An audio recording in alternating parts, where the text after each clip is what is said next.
Big boss హౌస్‌లో మనందరం ఎదురు చూస్తున్న కావ్య రోజు రాకనే వచ్చేసింది. ఇక స్టేజ్ పైకి అందరిని సపోర్ట్ చేసేందుకు వాళ్ళ ఫ్యామిలీ మెంబర్స్ అలానే సెలబ్రిటీస్ వస్తూ వచ్చేసారు.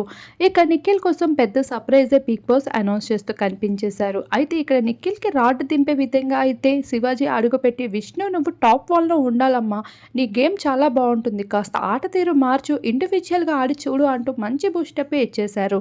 ఇక నంబర్ 1 పొజిషన్‌లో నిఖిల్ ఉండడంతో ఇప్పటికే తన ఫ్యామిలీ మెంబర్స్ అంతా వచ్చి అశ్వినికి దూరంగా ఉండు, అలానే గ్రూప్ గేమ్స్ ఆడడం మాని అంటూ అలర్ట్ చేసేశారు. ఆ విధంగా నిఖిల్ అయితే మంచిగా అయితే ఆటలో కొనసాగుతూ ఉంటే నిఖిల్‌కి కావ్యతో మరో సర్ప్రైజ్ అయితే బిగ్ బాస్ అందించడం జరిగింది. అయితే ఇప్పటికే తన మదర్ వచ్చి అన్నీ చెప్పడంతో ఇక కావ్యకి చెప్పాల్సిన పనే లేదని చెప్పుకోవచ్చు. ఇప్పటి వరకు కావ్య నిఖిల్ రిలేషన్‌షిప్‌లో ఉన్నారా లేదా అన్న డౌట్‌కి ఇక తన మదర్ అయితే చెక్ పెడుతూ కనిపించేశారు. ఇక బిగ్ బాస్ మరోసారి కావ్యతో సర్ప్రైజ్ ఇస్తూ ఇంకా క్లారిటీని అందించేశారు. ఇక తేజస్విని సైతం నిఖిల్ కోసం అడుగుపెట్టి గేమ్ పైన ఫోకస్ చేయు అంటూ మంచి బూస్టప్‌ని అందించడం జరిగింది.